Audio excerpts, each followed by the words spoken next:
Hey everyone, welcome to another episode of Food, Wine, and Whiskey in Your Own Backyard.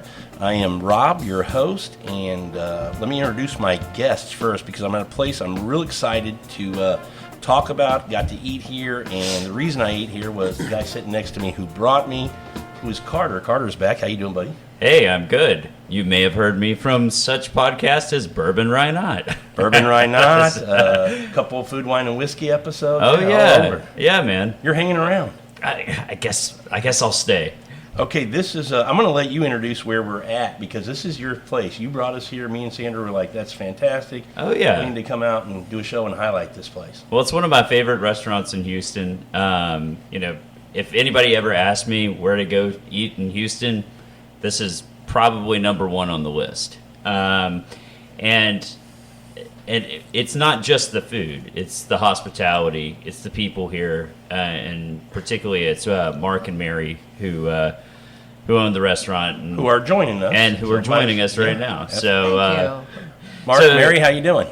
Wonderful. Great, thank you for having us. Yeah. So I came here just to kind of give you my brief history, of finding this place. I know, it's kind of a weird deal, but.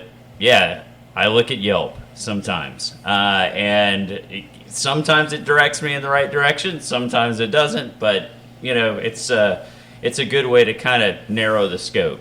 And this restaurant continued to pop up on my Yelp as something that Get in there and try it. Highly rated, great reviews, all this kind of stuff, and I said to my wife, I said, hey, we've got to go try this place. And I think after our first meal, we were hooked completely. How long ago was that?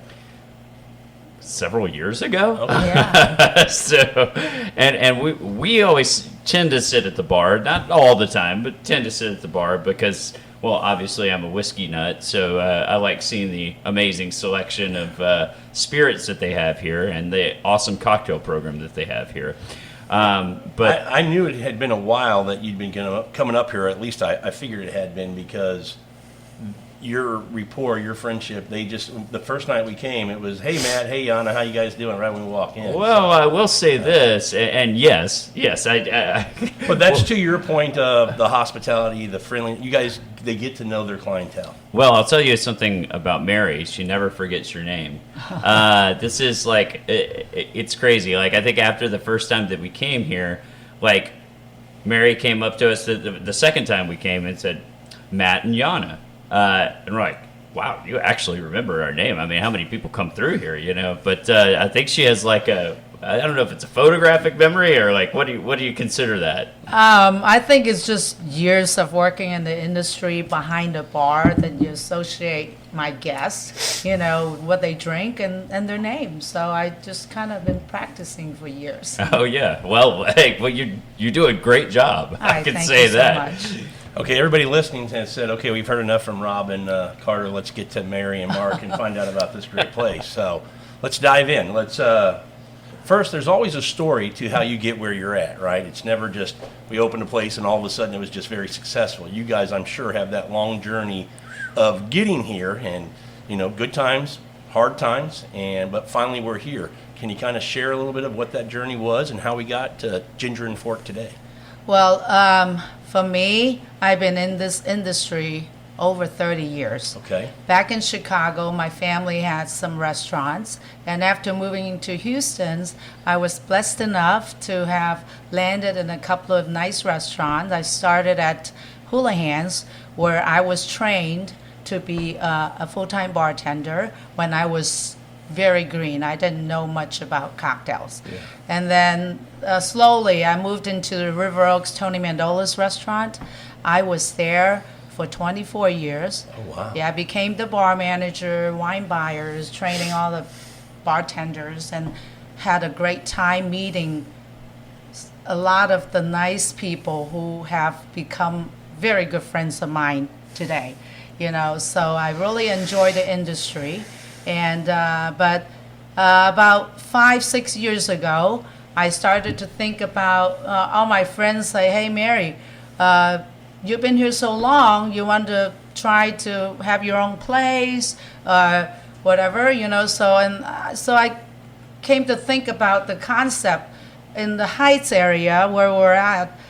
There's so many different restaurants. You have Italian, you have Mexican food, you have all kinds of foods. What are we missing?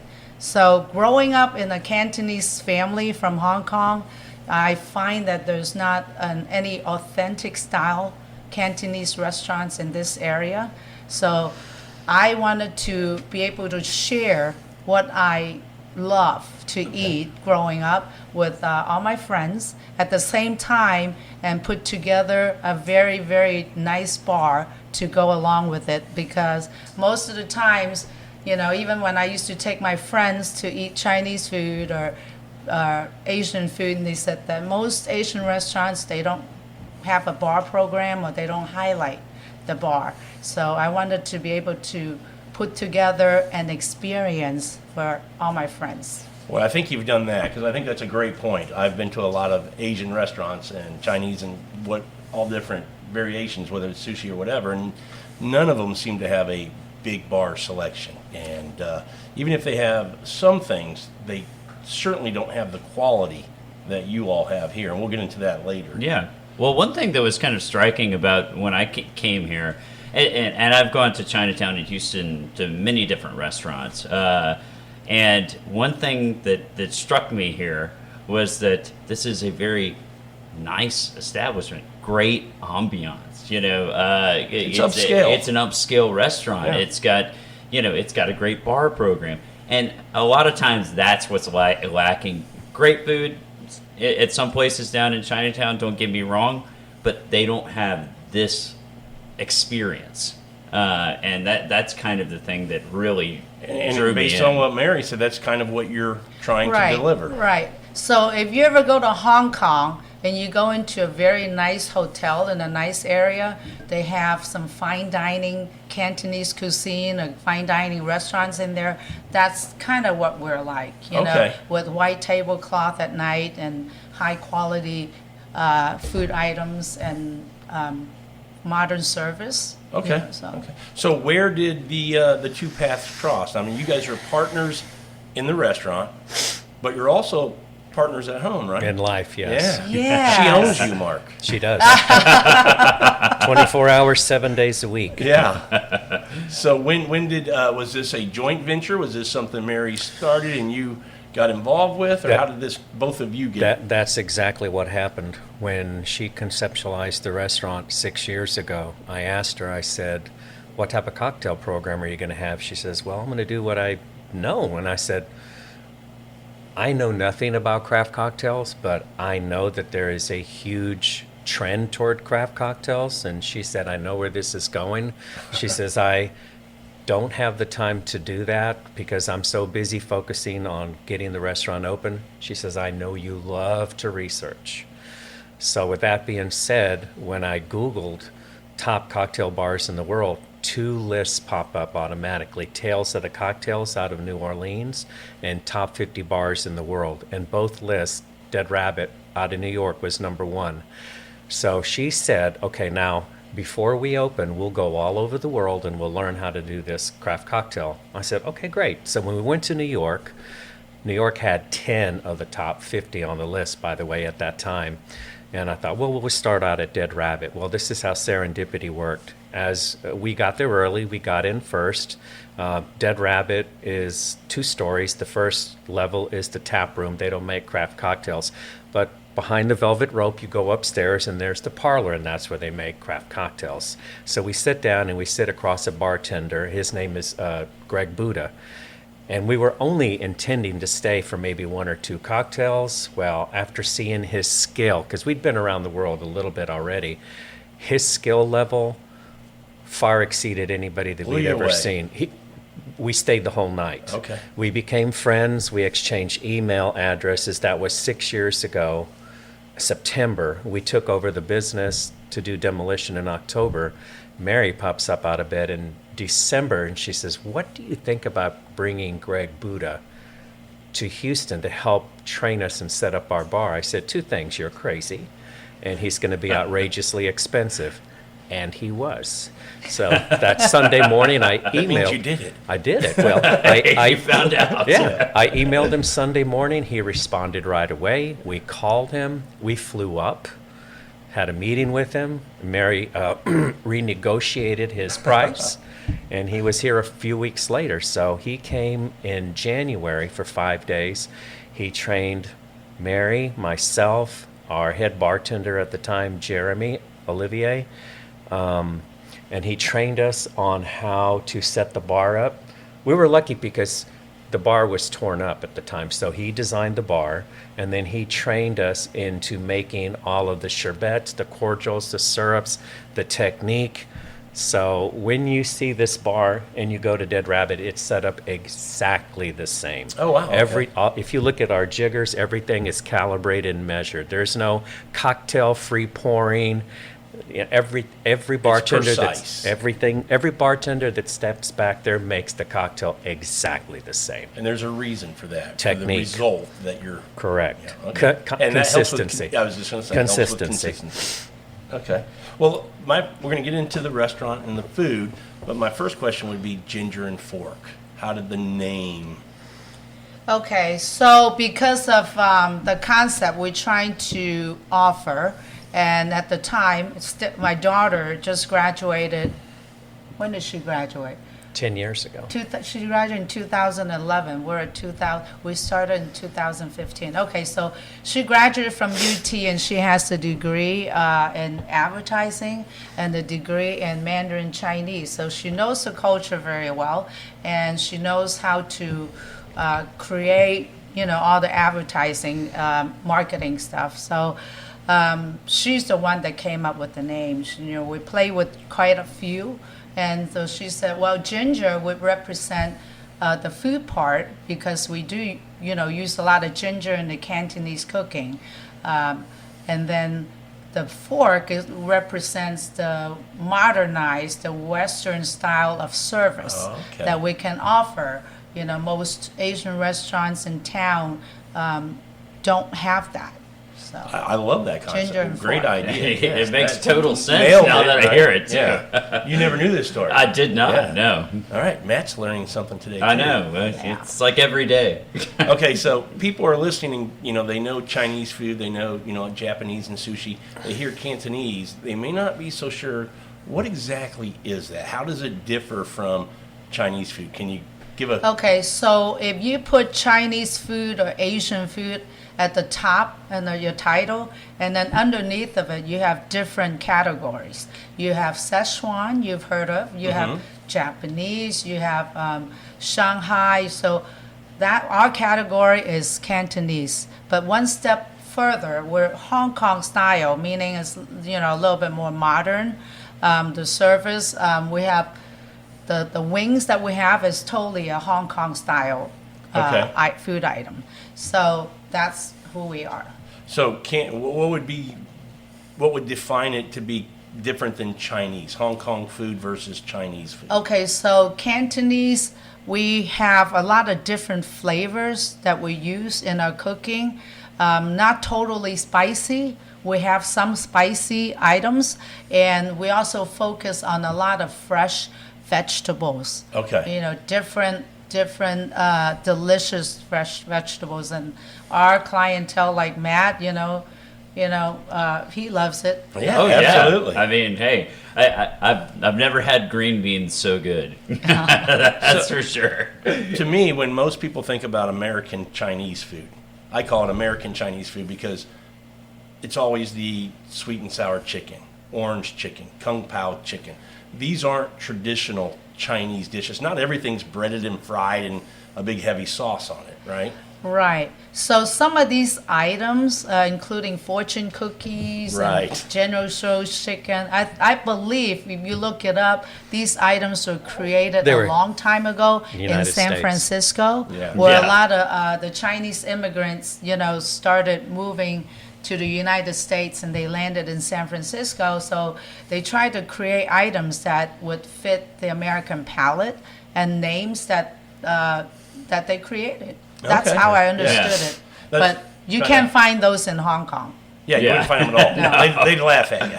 Yeah. Yeah. Yeah, They'll you must say, be "What from is it?" America. Yeah. Yeah. Well, you know, like the sort of I mean, I know some about Asian food. I wouldn't say I'm a complete expert, but when I think about different areas of China and the different cuisines and that kind of thing, when I think Hong Kong, I think a lot of street food. I mean, is that a bad assumption there? That I mean, I'm sure that certainly there are large dishes and things like that. By street, do you mean like few ingredients but big flavor?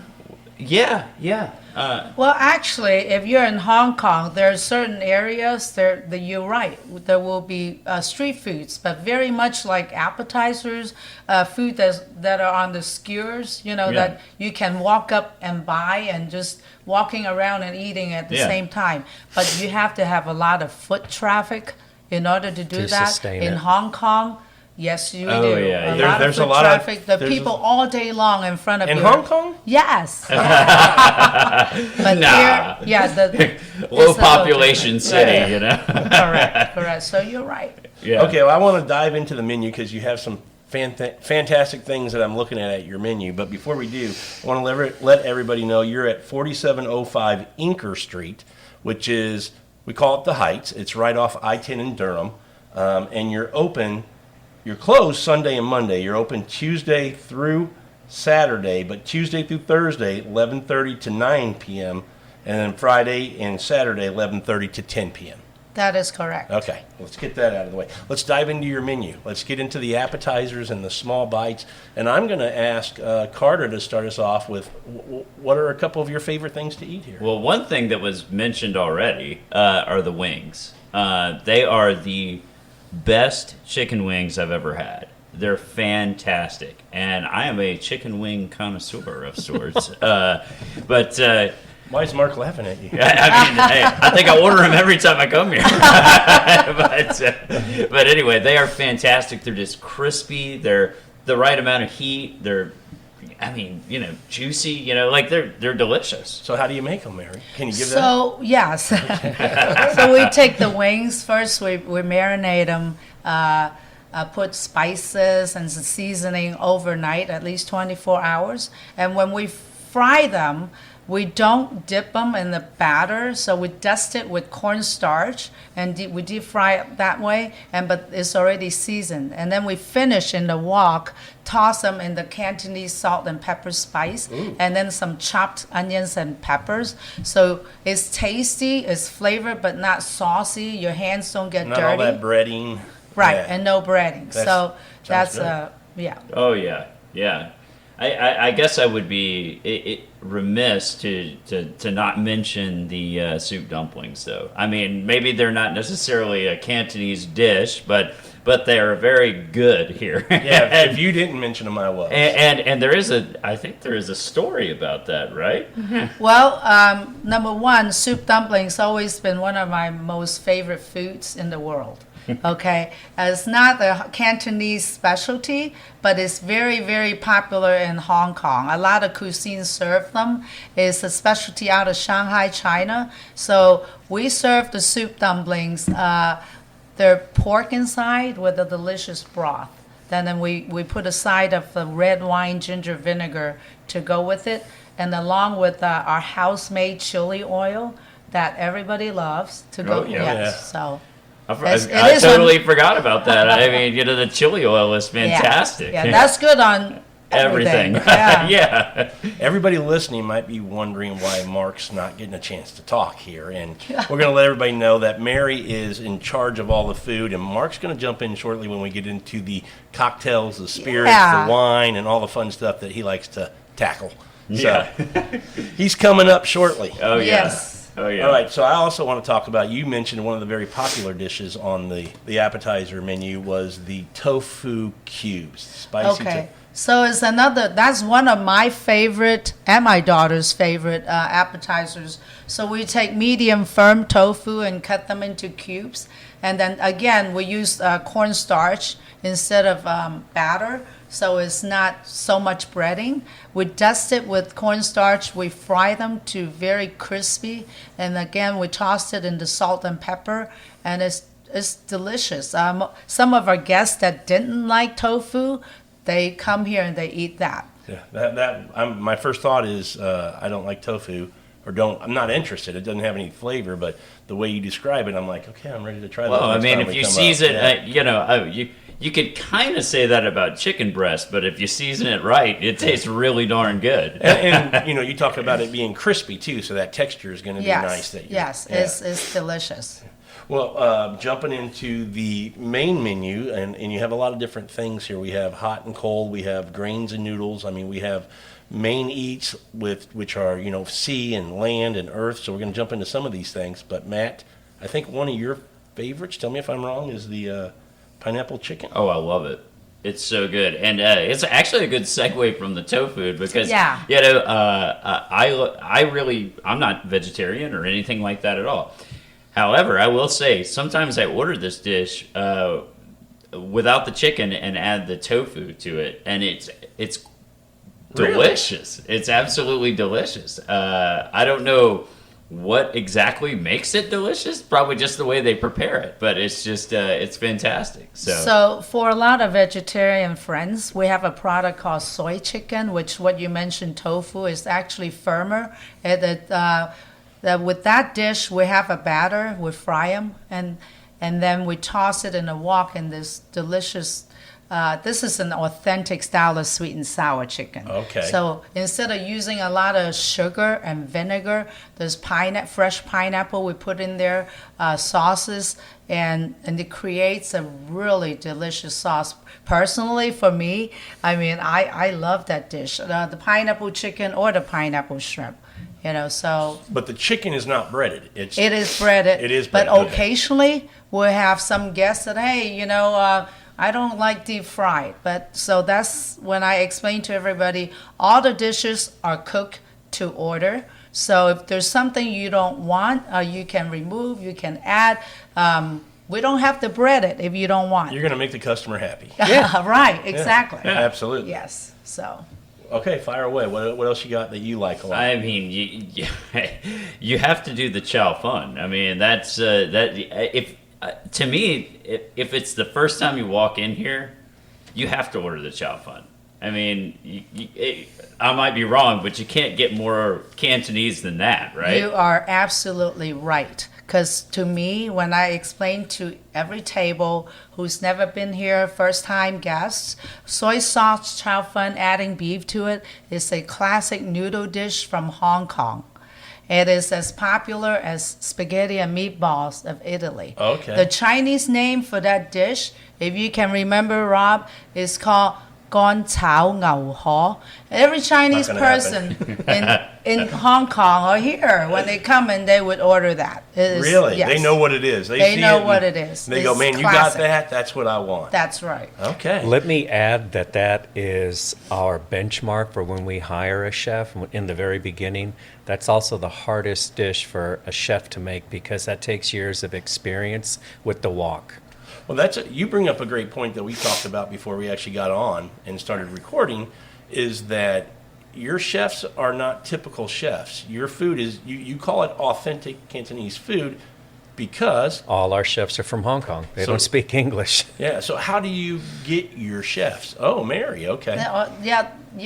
So I have a longtime family friend, Uncle Jimmy. All my friends call him Uncle Jimmy. He's retired now. So he's been in the restaurant industry in Houston for 30, 40 years. So he introduced me to some of his friends locally that are experienced in this type of cooking. And that's how I got to know them. And all these guys, they are so good, so passionate about the food that they put on your table. They've been cooking for anywhere from 30 to 40 years, so they are very experienced. I mean, I think that's important. When you hear a restaurant say we have authentic, whatever type of cuisine it is, to really know that you have the people from that culture who have the experience, who know the techniques to get those dishes just right. I mean, that means a lot to your customer when they come in. Yeah. The only thing is they don't speak any English, right? So therefore, communication between the front of the house and the back of the house in the beginning it was a little challenging, you know, Sure. so it took me here all the time, my daughter being able to translate between the servers, the expediters, and the kitchen. But shortly after that, we found a POS system that was able to print our dishes in English for our servers and in Chinese for the cooks to That's awesome. understand, read it, they know what to cook. So That's Yeah. pretty impressive. Yeah. Oh, yeah. Technology, so, right? Yeah. Yeah. Some of our guests, they would say, like, can I see my ticket? What did I order? So I can bring them a ticket from the back, and Yeah. it's kind of fun. That is fun. Yeah. They look at it and go, yeah, that's right. That's Yeah. what I got. I mean, you know, my mother and father-in-law don't speak any English. Right. So every time that I visit them, you know, my wife has to go and translate back and forth like, between English and Russian, and I feel horrible for her. You know, like it is just, you know, it's A verbal a lot workout. of work. You know, Oh, that was us in the beginning. I bet. I bet. Okay, let's also talk that you offer vegetarian items, gluten-free items. So let's talk about these customers that come in that might have some, you know, dietary things that they like to stay with, and you provide for Okay, them. so one thing, our cooks in Chinese, the Chinese culture, cuisine, they don't really understand what gluten-free is.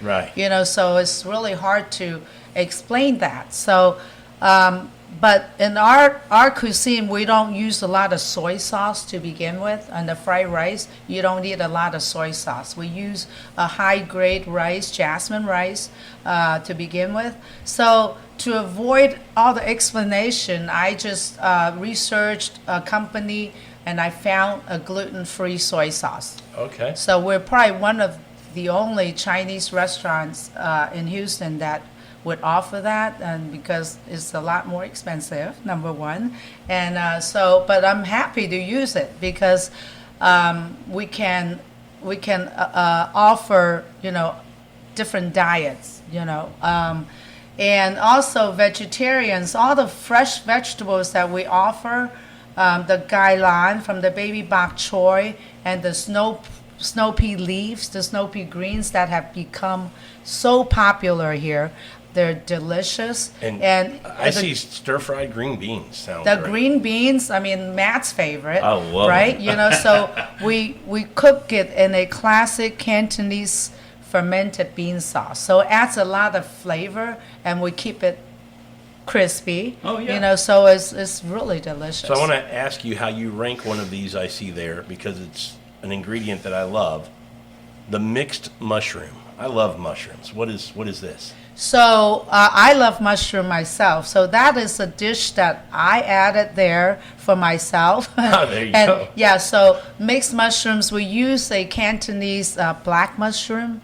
We use a king mushroom, and then we add some of the seasonal the mushrooms that we can find lately. We use the long seafood mushrooms, and we just stir fry it. It is so clean and delicious. Okay, that sounds awesome. So with our Definitely vegetables, we're going to Chinatown probably 3 times a week. is there a to market get over there that you? Marquettes. Marquettes, Yeah, we okay. might have to hit 2 or 3 or 4 to get exactly what we're looking for. So Wow. that's two. I will tell you, in Katy, I don't know. You know, you can tell me if it's good or not good. You probably know better. But we are so happy that an H Mart came out there Oh. that has so much of the produce that we can't find when we want to cook certain things. Love H Mart. Yeah, Yeah. really big fan. So some of these places in the back, they have a wholesale department. You know, so I can go in there and pick the Did you say vegetables. we can go in there? We. If you go with me, The Rob, other you side know, of the I can show you. But right, you know, yeah. yeah, I can go back there and look at the cases, and I Yeah. would pick the freshest case Yeah. I see. We're That's lucky. so- We get to hand pick. That's Handpicked. awesome. That's That's what you want. Okay, I have 2 more dishes that I want to talk about before we dive into Okay. cocktails and whiskeys. All right. So, most people, when they think about Chinese food, they know what, you know, chicken fried rice, chicken fried pork, chicken fried shrimp, or all of the above in one, right? But you have, I call it, well, it's a stir-fried lobster tails. Never heard of that in a Chinese restaurant, so you got to kind of tell me what this is. Okay, so in the Cantonese cuisine, when we stir fry seafood, lobster specifically, it is classic to use fresh ginger root slices, green onions, because the ginger will take away all the seafood, you know what I'm saying? The fishiness Okay. of the seafood, and adds a lot of flavor to it. It is delicious. You don't really have to use heavy sauce in any of it. And it's served with the jasmine rice. It is really delicious. Oh, It's yeah. one of our top items. I Sounds think good. last year for Valentine's Day, it was Yeah. on your menu, and Yes. we came here for Valentine's Day last year. So nice. before all the craziness. crazy stuff Just happened. before, so, yeah. yeah. When it was a full house here. Yeah. Yeah. Yeah. Okay, the last one before we jump into cocktails. Matt, you were talking about it earlier, and it sounded so interesting. I wanted Mary to kind of expand on it. The bone brittle flounder. I mean, this is interesting. Is this a two-person? I mean, the size of this fish makes me go, it better be at least a two-person That meal. depends. We have Okay. regulars that come Do in. you really? Yeah, they'll order one for themselves, or they share it between two, or if you have we always recommend family style. So if Okay, you have yeah. a table of 4 or 6, that's a good item to share. We take almost 2-pound flounder. We fillet the fish, and we stir fry the fish with a little vegetables like snow peas, celery, carrots, and then we take the bone part, we dust it with cornstarch and seasoning, and we deep fry it. And we'll put the stir fry back on the bone. And so the crispy edges of the fish, including the heads, the tails, the fins, you can peel it off and eat it like fish chips. Really? Yes. Oh yeah. Have you done this, Matt? I have done this before. Fantastic. Oh yeah, absolutely. Well, and she mentioned, Mary mentioned the family style, and I'm not going to tell you exactly why I know a lot about the family style cuisine. My wife wouldn't like to hear that. My former girlfriend. Oh, Well, But, you just brought it up. but it's a very popular thing. Family style, lazy susans in the middle of the table, that Absolutely. kind of stuff. Order 3, 4, 5 things, and And- everybody just Absolutely. shares. and that's kind of what you do here. Yeah. Yes. They order a bunch of different things and just have yourself an awesome meal. in an That awesome is- time. Why limit that's yourself? correct. Yes. Okay, I do want to bring up that you're open at 11:30, and people need to know you have a lunch menu. You serve lunch items, or how would you describe your lunch? For lunch, we do the Hong Kong style rice plates. In Hong Kong, people work, they're on the go, so rice plates is what they do during lunch very quickly. We put rice in the bottom or to the side, and you pick your favorite stir fry, because stir fry it is quick. The time consuming part is the prep. You have to chop, you have to marinate, so the cooking part is really quick. So rice plates, you pick your favorite stir fry. We serve it with either jasmine or brown rice, and so you can be in and out, or quickly. Oh, that makes sense. So we do that lunchtime. And you have quite a few items to select from on Right. that. 10 or so items. So that's awesome. Okay, we're going to finish with a couple of your favorite desserts that you offer. Everybody wants dessert after a good meal. You have to mention ginger Okay. parfait Yeah. because I get it every time I come here. It's just delicious. I mean, does it have crystallized ginger on the top of it? Yes, it does. Or So- candied ginger or something Yes. like that? So some of these desserts, as you know, Chinese restaurants don't really do desserts, right? Right. So again, when I went to Hong Kong in the hotels, they do some kind of East meets West type of dessert. So I get ideas from them, and I do this parfait. As I describe it as ginger cheesecake in a glass. Yeah. So you have layers of graham crackers. You have creaminess with lime and fresh ginger root juice in it, and like Matt said, there's crystallized ginger candy on top. So it's a very, very nice to the end of your palate at the end of the meal. And then another one, I think a big favorite here. So we have created a bread pudding, and we put, instead of apples, we put Asian pears in it, and it's become a very, very popular item. It is so delicious. Oh yeah. That has a bourbon caramel Yeah, sauce. Yeah. Oh, it does. And Good it, call you on can, that. it's good with bourbon too. It's Yeah. good with a shot of bourbon, Yeah. cappuccinos, all that. Yeah. Oh, yeah. So Okay, and a bao is a dumpling, right? a bao. Bao. Typically in Cantonese, when you say bao, that is the Cantonese steam white bread. Okay. So it's steam. So I'm curious with the Gold Rush custard bao. Okay, so that's a hot dessert, very popular in Hong Kong. It's dim sum style. It's a white bread, and inside you have what I call lava style custard. So Hong Kong style custard, very delicious. It's sweet, but it's kind of soft. It's runny.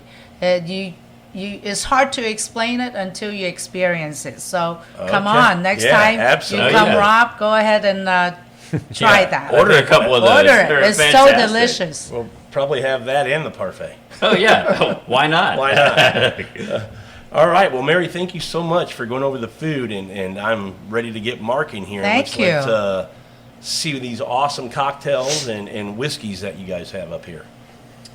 So, Mark, you want to, Yes, sir. anything you want to just jump in, or do you want us just to kind of, I mean, again, I know Carter is up here all the time, and he has some favorites, so why don't you just start us off? Oh yeah. So I hate to just go right in with the favorite thing, but I'm just King? gonna go ahead and do it. I love that Mark's Weller 12. I just think that is, it's named after the bartender here, but it is just fantastic. I've never Weller 12 on its own is fine. In that cocktail, it's fantastic. Yeah, there is a little bit of a story. When we first started, probably the first year, we might have gotten 1 or 2 bottles of Weller 12 the whole year. Yeah. And then maybe the second, third year, for some reason, whenever we ordered a bottle or 2 a week, we would get it. So once we started building up a little bit of inventory, I thought, why don't we put that in a cocktail and really spoil the customer? I was reading a story on the internet, the gentleman that brought us Saint Germain. His family, his grandfather, owned a company called Cream Yvette, and Cream Yvette was used in a lot of cocktails pre-Prohibition. And Cream Yvette actually started in Connecticut in 1890, was there for 10 years, bought by a French company, moved to France in the 1900s. Probably died somewhere in 1960 or 70 when vodka became really popular and gin. And 10 years ago, he was going through some old papers and he found the actual recipe for Cream Yvette. He says, you know what, I'm going to put that back on the market. So he put it on the market 10 years ago and it just exploded. So Cream Yvette is all natural. It's wild strawberries, orange peels, herbs of Provence, and a few other things in a natural distillate base. But when I tasted it, I thought that would really go good with bourbon. So that's how it came up and created the Mark's Weller's 12. Wow. So is this your cocktail? Oh, yeah, that's just mine, yeah. Wow. This is the first cocktail I put on the menu. I named it Mark's Weller 12 She named it because Mark's of that. Weller. Well, good call. Yeah, absolutely. That's awesome. Well, Yeah. I know that Dead Rabbit had a big hand in your Oh, yes. cocktails, but I got to say, yours is my favorite. Thank you. So, That surprises you a little. yeah. But I'm not surprised because Mark knows his whiskey and he knows his cocktails. You just didn't expect that. No. So. Well, I want to talk about, Mark, your menu for cocktails. It's broken up. Looks like you have like 4 categories, which we would call built, shaken, stirred, and then you have some old-fashioned variations. So when we talk about built, shaken, and stirred, a lot of people might, a lot of places just show you a cocktail list, and you don't quite know how it's made or what it. Can you kind of break down what you've done here? Yeah, on the built, I can't say that they're on the lighter side, except for the first cocktail, the Social Royale, is champagne and a product we make here, raspberry cordial. The second one, Heyman's Lemonade, is exactly a lemonade, but it has raspberry cordial and lemon sherbet. It's delicious. Whiskey Root is also built. That's based on Buffalo Trace bourbon and ginger syrup and Thai basil. Okay. So actually, the Whiskey Root is our interpretation of a mint julep, but 1,000 times better. So Very cool. When we get to the shaken, I always like to explain people. All of these cocktails have citrus, so I always like to describe them on the fruitier side.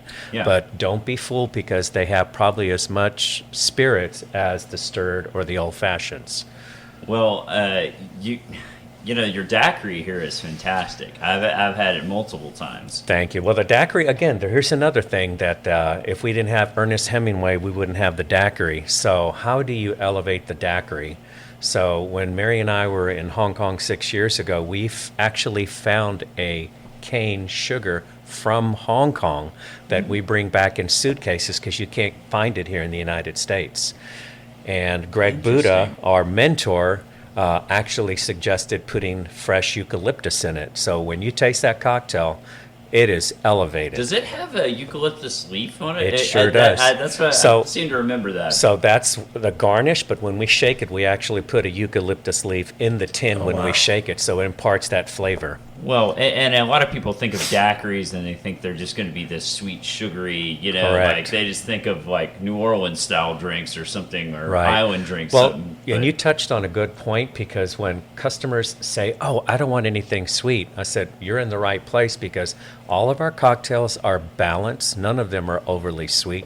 And when Mary and I travel around the world and go to all these craft cocktail bars, the first taste, you make a cocktail, you taste it. That first taste should tell your brain, "I want another one." Yeah. Yeah. And if it doesn't do that, then Move on. Yeah. move on. Yeah, That's yeah. right. Okay, so the number one selling cocktail on our list, of course, is the ginger margarita. It wasn't meant to be that way, but it is just a delicious cocktail based on tequila and fresh ginger juice. So a couple of times a week, I make the ginger syrup. So we take the fresh ginger root, peel it, I juice it, and instead of cooking it on the stove into a syrup, I have a Vitamix upstairs, a restaurant grade blender, and I put a little bit of sugar in with the ginger juice and make a syrup. So it's super bright and tasty and spicy, and that's the secret to the ginger margarita and the Whiskey Root. My wife had it when we came that time, and she absolutely loved it. And, for her, I'll be honest, when she sees margarita, being in Texas, I think most people know a margarita. So if there's a variation of it, right away they're going to be interested. Okay, what are you doing with it? So, having it, she thought it was absolutely wonderful. The other one she had that she loved so much was Hot Child in the City. That's a collaboration. So I named it. a lot I of like that. Yeah, a lot of times when we travel around the world, and I really love cocktails that have names you remember. Yes. So we love that song, Nick Gilder. Yeah. I always tell people, if you can name the name of the guy that wrote this song, I'll give this cocktail to you free. I'm just always picking on people. Yeah. But that's a yummy. You want to describe that one? Well, that is also a tequila-based cocktail with a little bit of mezcal. Has a lot of flavors in that cocktail. It's so much fun. So you have agave, you have Little egg white. little agave, and citrus in there, and also it's shaken with an egg white, so it's very frothy. Yeah. And then at the end, you have the spiciness with the cayenne. So by the time you finish with the first sip, you wow. This is really fun. Coats your palate. It gets my attention. Yeah, wakes you up a little bit. Yeah. So it's a very delicious drink. Okay, and the stirred, obviously we talked about the Mark Sweller 12. We have 3 more listed on there. What's another one that we would highlight there, Mark? Let's talk about the oldest cocktail in the United States, which the whiskey cocktail. Okay. The whiskey cocktail on our menu was My the first second cocktail. favorite drink on the menu. Yeah, and for a reason, because it is the godfather to the old fashioned. That cocktail was created in 1860 in New York City. Oh, wow. I didn't know that. Yep, cool. I didn't know. So you have 3 different types of bitters. You have Royal Combier, Benedictine, and a very healthy dose of Rittenhouse rye. Ah, nice. Very cool. Very cool. Well, it's definitely one of my favorites, and I really enjoy like a straight up cocktail with Absolutely. no ice. That's just I love kind of how I roll, and it will do the trick. Well, you know, Matt, on all these stirred cocktails, again, the hardest thing to create a balanced cocktail is a knowledge of all your spirits, not just the liquor, but the modifiers that you put in. When I say modifiers, cream of Ed is a modifier. It's not the star, but it's a second or third ingredient. And once you understand all those components, then you can make great cocktails. And that's, Yeah. for me, being in the business 6 years, it's the hardest thing for me to learn, because you have to have an understanding of all the spirits in the world, not just the cordials, but the spirits, the liqueurs, the amaros, all those things and components that you can put in a cocktail. Yeah, definitely. Well, you guys make a lot of the components that you put in your cocktails. Yeah. Everything here is made in house. I'm the Walter White of the bar. I'm the cook. I like that. Okay, obviously, ladies can like old fashions. There's a lot that do, but it's definitely in the whiskey kind of craze that we're in right now, the bourbon craze that we're in. I think it's one of the more popular, at least what we see on the food. I mean, the bourbon sites and things like that. Sure. Old fashions are, everybody's making them, everybody's drinking them. You have some really interesting ones here, 3 of them that you have them as variations, and let's just go through these, because I think when people come in, the guys that come in are going to want to try an old fashioned. They might want to know what these are. Okay, so the first one, Head Over Heels, all 3 of them are very complex interpretations of old fashions. Your typical old fashioned will have spirits, a little bit of demerara, and then the spirit. The old fashions here have modifiers. Well, first so going back to the Head Over Heels, that has a little bit of a tincture, cardamom, strawberry, a few different amaros, Eagle Rare Bourbon, and Famous Grouse Smoky Black Scotch. Oh, so wow. it's lots of layers. When I like to describe Wow. the cocktails to customers, I say there's a lot of kids in the pool blended together, that the balance of the cocktail is really nice. Okay, you described those ingredients, and you're going to make me ask a quick question. Sure. Is it common to have a little bourbon and a little scotch in a cocktail? Is that something that happens more than I would think it does? Well, yes. Okay. Once you have an understanding of what spirits play together, then you can create cocktails like that, complex. Irish whiskey and bourbon, Irish whiskey and rum, darker rum. Wow. Once you learn all these things that work together, you can create some amazing That's cocktails. very cool. Yeah, I'm not that advanced. You're not yet? Not yet, but I will hopefully be- one day. Yeah, I will be learning my whole life, because there's just so much. New products on and the market every inventing, day. right? Correct. Yeah. Correct. All right, Irish Nutty Professor. This is a fun name for a drink. This is one of our mentors' cocktails, Greg Buddha. It is also a riff on an old-fashioned. So that has pecan bitters, not Royal Combier. What's the orange liqueur? Pierre Ferrand orange liqueur, Benedictine, 12-year-old Eldorado rum, and Teeling small batch, which is Wow, aged in rum. yeah. It's aged in rum casks. Okay. So lots of complexity I've in these ordered cocktails. this and I But the never tea knew is all really good. that Oh, yeah. was in there. That is It's Gwen's delicious. favorite cocktail. Oh wow! Yeah. Cool, cool.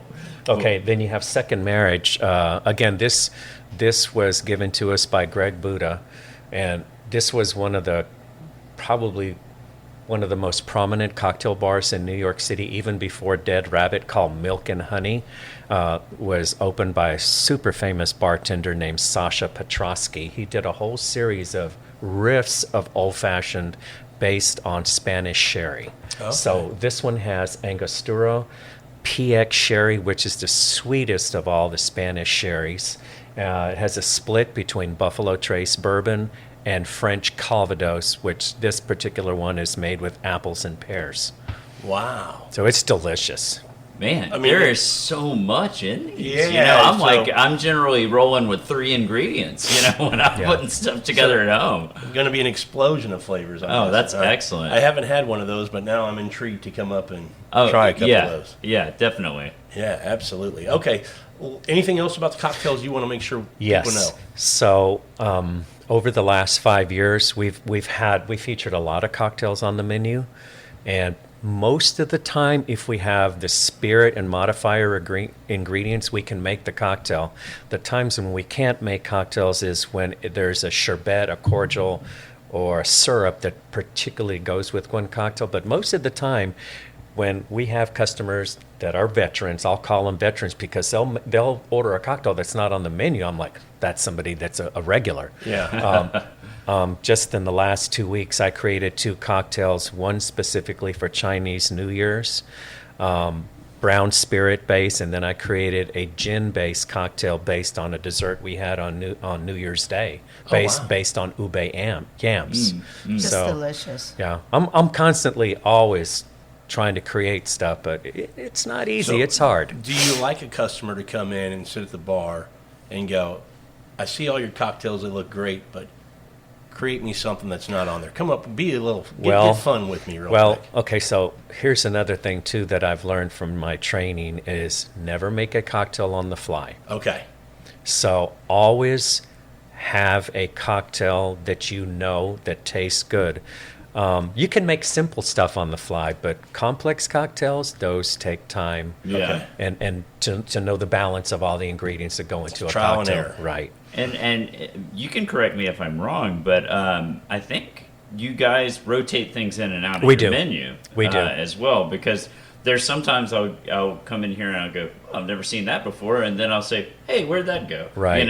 But I'm sure you could pretty much make it. Good example on the stirred. We took off the Deschler, which is the twin brother of the whiskey cocktail. Right now we have Screaming Eagle Sour with blood orange sherbet. During the summer, It's just regular oranges because blood oranges you only get them in the winter. Makes sense. Totally different flavor profile. Wow. I've got a blood orange tree in my backyard. It's never produced fruit, but one day. Did you buy it from a nursery or did you plant it yourself? I planted it myself. From seed? From seed. 15 years. Wow. I was just researching this yesterday. To produce fruit. From seed.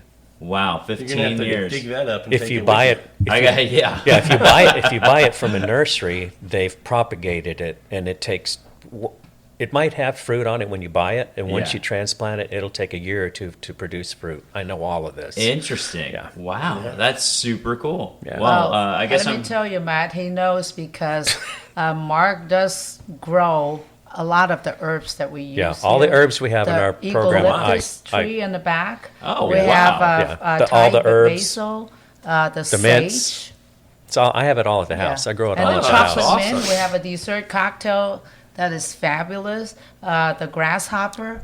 Yeah, you do. Oh, well. So I actually found chocolate mint for that. right, we Well, grow that's chocolate mint. excellent. We shake You that cocktail. grow chocolate mint. Who knew that there was even chocolate Never heard mint? of it. I know chocolate. I know of mint. I've seen them put together, but I didn't know Right. it was a single thing. Mark has too much time to research.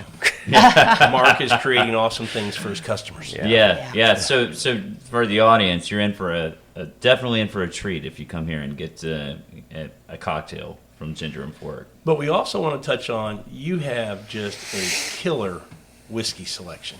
I mean, when I say whiskey, I'm not talking just bourbon or just Japanese whiskeys or scotches and Irish and things like. You have it all. It's all of it. Yeah, just looking at it, that has been 5 years in the making.